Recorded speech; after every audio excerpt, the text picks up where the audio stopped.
ओम शांति। 9 जनवरी 2025। बाबा के महावाक्य।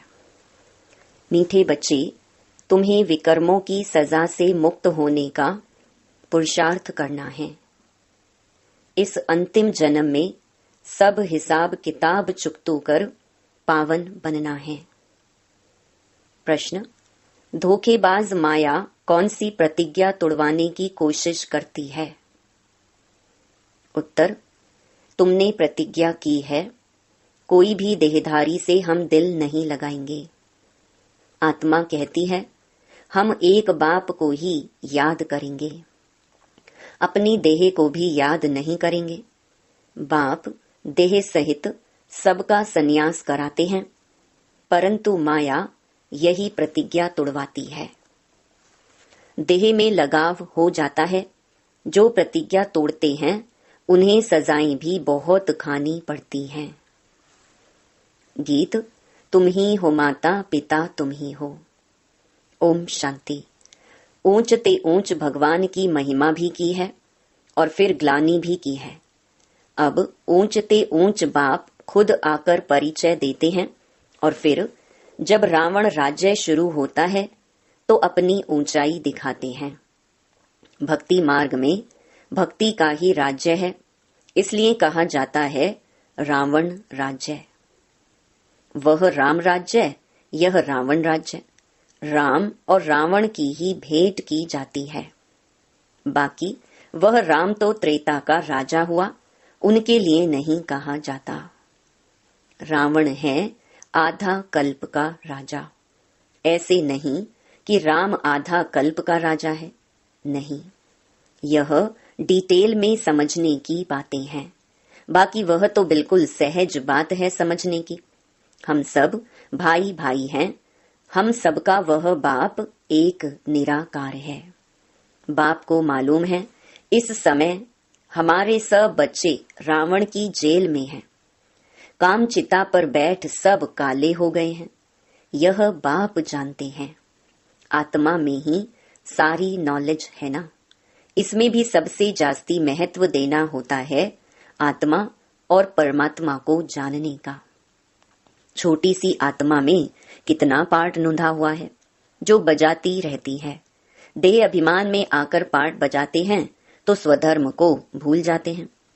अब बाप आकर आत्म अभिमानी बनाते हैं, क्योंकि आत्मा ही कहती है कि हम पावन बने। तो बाप कहते हैं माँ मेकम याद करो। आत्मा पुकारती है, हे परम पिता, हे पतित पावन, हम आत्माएं पतित बन गए हैं, आकर हमें पावन बनाओ। संस्कार तो सब आत्मा में है ना। आत्मा साफ कहती है हम पतित बने हैं। पतित उनको कहा जाता है जो विकार में जाते हैं। पतित मनुष्य पावन निर्विकारी देवताओं के आगे जाकर मंदिर में उनकी महिमा गाते हैं। बाप समझाते हैं, बच्चे तुम ही पूज्य देवता थे। 84 जन्म लेते लेते नीचे जरूर उतरना पड़े। यह खेल ही पतित से पावन, पावन से पतित होने का है। सारा ज्ञान बाप आकर इशारे में समझाते हैं। अभी सबका अंतिम जन्म है, सबको हिसाब किताब चुकतू कर जाना है। बाबा साक्षात्कार कराते हैं, पतित को अपने विकर्मों का दंड जरूर भोगना पड़ता है। पिछाड़ी का कोई जन्म देकर ही सजा देंगे। मनुष्य तन में ही सजा खाएंगे, इसलिए शरीर जरूर धारण करना पड़ता है। आत्मा फील करती है हम सजा भोग रहे हैं। जैसे काशी कलवट खाने समय दंड भोगते हैं, किए हुए पापों का साक्षात्कार होता है। तब तो कहते हैं क्षमा करो भगवान, हम फिर ऐसा नहीं करेंगे। यह सब साक्षात्कार में ही क्षमा मांगते हैं, फील करते हैं, दुख भोगते हैं। सबसे जास्ती महत्व है आत्मा और परमात्मा का। आत्मा ही 84 जन्मों का पार्ट बजाती है, तो आत्मा सबसे पावरफुल हुई ना। सारे ड्रामा में महत्व है आत्मा और परमात्मा का, जिसको और कोई भी नहीं जानते। एक भी मनुष्य नहीं जानता कि आत्मा क्या, परमात्मा क्या है। ड्रामा अनुसार यह भी होना है। तुम बच्चों को भी ज्ञान है कि यह कोई नई बात नहीं, कल्प पहले भी यह चला था। कहते भी हैं ज्ञान, भक्ति, वैराग्य, परंतु अर्थ नहीं समझते हैं। बाबा ने इन साधुओं आदि का संग बहुत किया हुआ है, सिर्फ नाम ले लेते हैं।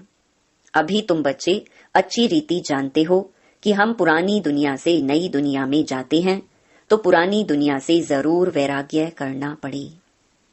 इनसे क्या दिल लगानी है? तुमने प्रतिज्ञा की है कोई भी देहधारी से दिल नहीं लगाएंगे। आत्मा कहती है हम एक बाप को ही याद करेंगे, अपनी देह को भी याद नहीं करेंगे।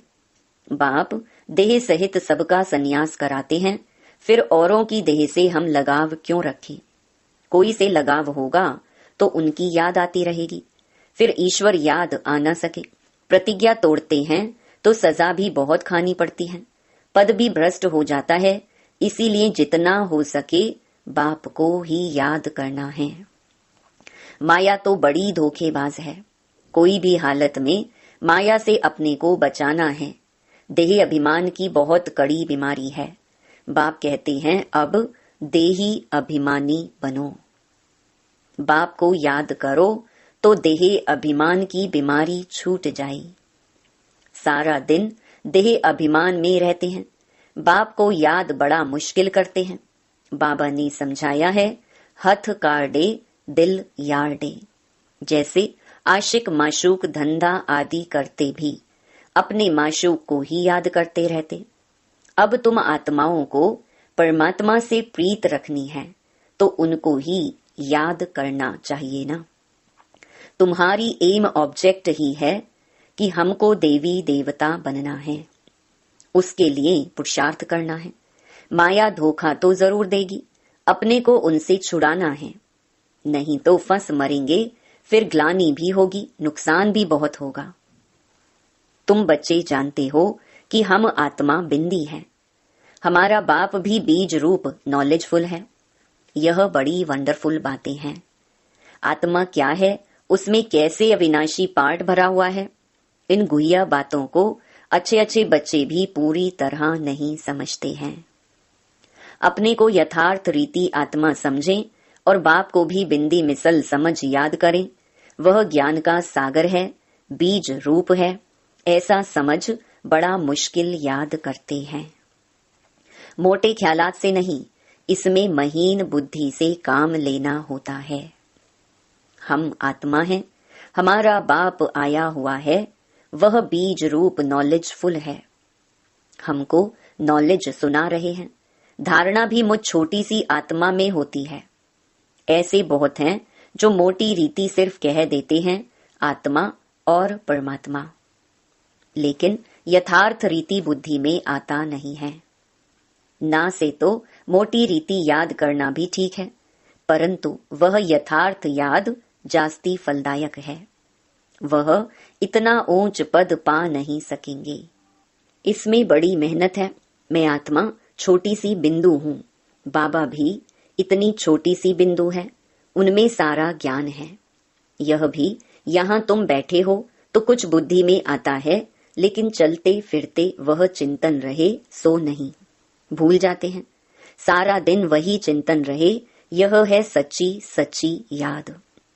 कोई सच बताते नहीं है कि हम कैसे याद करते हैं। चार्ट भल भेजते हैं, परंतु यह नहीं लिखते कि ऐसे अपने को बिंदी समझ और बाप को भी बिंदी समझ याद करता हूँ। सच्चाई से पूरा लिखते नहीं हैं, भल बहुत अच्छी अच्छी मुरली चलाते हैं, परंतु योग बहुत कम है, देह अभिमान बहुत है। इस गुप्त बात को पूरा समझते नहीं, सिमरण नहीं करते हैं। याद से ही पावन बनना है, पहले तो कर्मातीत अवस्था चाहिए ना, वही ऊंच पद पा सकेंगे। बाकी मुरली बजाने वाले तो ढेर हैं, लेकिन बाबा जानते हैं योग में रह नहीं सकते। विश्व का मालिक बनना कोई मासी का घर थोड़े ही है। वह अल्पकाल के मर्तबे पाने के लिए भी कितना पढ़ते हैं। सोर्स ऑफ इनकम अब हुई है। आगे थोड़े ही बैरिस्टर आदि इतना कमाते थे, अभी कितनी कमाई हो गई है। बच्चों को अपने कल्याण के लिए एक तो अपने को आत्मा समझ यथार्थ रीति बाप को याद करना है, और त्रिमूर्ति शिव का परिचय औरों को भी देना है। सिर्फ शिव कहने से समझेंगे नहीं, त्रिमूर्ति तो जरूर चाहिए। मुख्य है ही दो चित्र, त्रिमूर्ति और झाड़। सीढ़ी से भी झाड़ में जास्ती नॉलेज है। यह चित्र तो सबके पास होने चाहिए। एक तरफ त्रिमूर्ति गोला, दूसरे तरफ झाड़। यह पांडव सेना का फ्लैग झंडा होना चाहिए। ड्रामा और झाड़ की नॉलेज भी बाप देते हैं। लक्ष्मी नारायण विष्णु आदि कौन है, यह कोई समझते नहीं। महालक्ष्मी की पूजा करते हैं, समझते हैं लक्ष्मी आएगी। अब लक्ष्मी को धन कहां से आएगा? 4 भुजा वाले 8 भुजा वाले कितने चित्र बना दिए हैं, समझते कुछ भी नहीं। 8-10 भुजा वाला कोई मनुष्य तो होता नहीं, जिसको जो आया सो बनाया, बस चल पड़ा। कोई ने मत दी कि हनुमान की पूजा करो, बस चल पड़ा। दिखाते हैं संजीवनी बूटी ले आया, उसका भी अर्थ तुम बच्चे समझते हो। संजीवनी बूटी तो है मन मना भव। विचार किया जाता है जब तक ब्राह्मण ना बने, बाप का परिचय ना मिले, तब तक वर्थ नॉट अ पेनी है। मर्तबे का मनुष्यों को कितना अभिमान है, उन्हों को तो समझाने में बड़ी मुश्किलात है। राजाई स्थापन करने में कितनी मेहनत लगती है, वह है बाहुबल, यह है योग बल। यह बातें शास्त्रों में तो है नहीं। वास्तव में तुम कोई शास्त्र आदि रिफर नहीं कर सकते हो। अगर तुमको कहते हैं तुम शास्त्रों को मानते हो, बोलो हाँ, यह तो सब भक्ति मार्ग के हैं, अभी हम ज्ञान मार्ग पर चल रहे हैं। ज्ञान देने वाला ज्ञान का सागर एक ही बाप है। इनको रूहानी ज्ञान कहा जाता है। रूह बैठ रूहों को ज्ञान देते हैं, वह मनुष्य मनुष्य को देते हैं। मनुष्य कभी स्पिरिचुअल नॉलेज दे ना सके।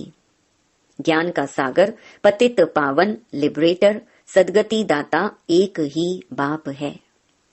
बाप समझाते रहते हैं यह करो। अब देखें शिव जयंती पर कितना धमचक्कर मचाते हैं। ट्रांसलाइट के चित्र छोटे भी हों जो सबको मिल जाएं। तुम्हारी तो है बिल्कुल नई बात, कोई समझ ना सके, खूब अखबारों में डालना चाहिए, आवाज करना चाहिए। सेंटर्स खोलने वाले भी ऐसे चाहिए। अभी तुम बच्चों को ही इतना नशा नहीं चढ़ा हुआ है, नंबरवार पुरुषार्थ अनुसार समझाते हैं। इतने ढेर ब्रह्मा कुमार कुमारियां हैं, अच्छा ब्रह्मा का नाम निकाल कोई का भी नाम डालो, राधे कृष्ण का नाम डालो। अच्छा फिर ब्रह्मा कुमार कुमारियां कहां से आएंगे? कोई तो ब्रह्मा चाहिए ना, जो मुख वंशावली बी के हो।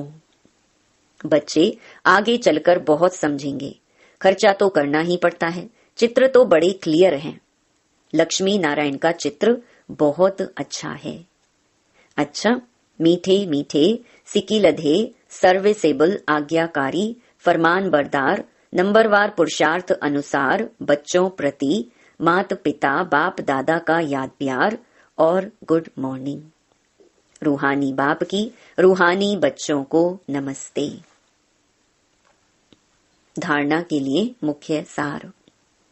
पहला, कर्मातीत बनने के लिए बाप को महीन बुद्धि से पहचानकर यथार्थ याद करना है। पढ़ाई के साथ साथ योग पर पूरा अटेंशन देना है। दूसरा, स्वयं को माया के धोखे से बचाना है। कोई की भी देह में लगाव नहीं रखना है। सच्ची प्रीत एक बाप से रखनी है, देह अभिमान में नहीं आना है। वरदान, ब्रह्म मुहूर्त के समय वरदान लेने और दान देने वाले बाप समान वरदानी महादानी भव। ब्रह्म मुहूर्त के समय विशेष ब्रह्मलोक निवासी बाप ज्ञान सूर्य की लाइट और माइट की किरणें बच्चों को वरदान के रूप में देते हैं। साथ साथ ब्रह्मा बाप भाग्य विधाता के रूप में भाग्य रूपी अमृत बांटते हैं। सिर्फ बुद्धि रूपी कलश अमृत धारण करने योग्य हो। किसी भी प्रकार का विघ्न या रुकावट ना हो तो सारे दिन के लिए श्रेष्ठ स्थिति व कर्म का मुहूर्त निकाल सकते हो, क्योंकि अमृत वेले का वातावरण ही वृत्ति को बदलने वाला होता है। इसलिए उस समय वरदान लेते हुए दान दो, अर्थात वरदानी और महादानी बनो। स्लोगन, क्रोधी का काम है क्रोध करना और आपका काम है स्नेह देना। अपनी शक्तिशाली मनसा द्वारा सकाश देने की सेवा करो। अब स्व कल्याण का ऐसा श्रेष्ठ प्लान बनाओ जो विश्व सेवा में सकाश आपे ही मिलती रहे। अभी उमंग उत्साह से अपने मन में यह पक्का वायदा करो कि हम बाप समान बनकर ही दिखाएंगे। ब्रह्मा बाप का भी बच्चों से अति स्नेह है, इसलिए एक एक बच्चे को इमर्ज कर विशेष समान बनने की सकाश देते रहते हैं। अच्छा, ओम शांति।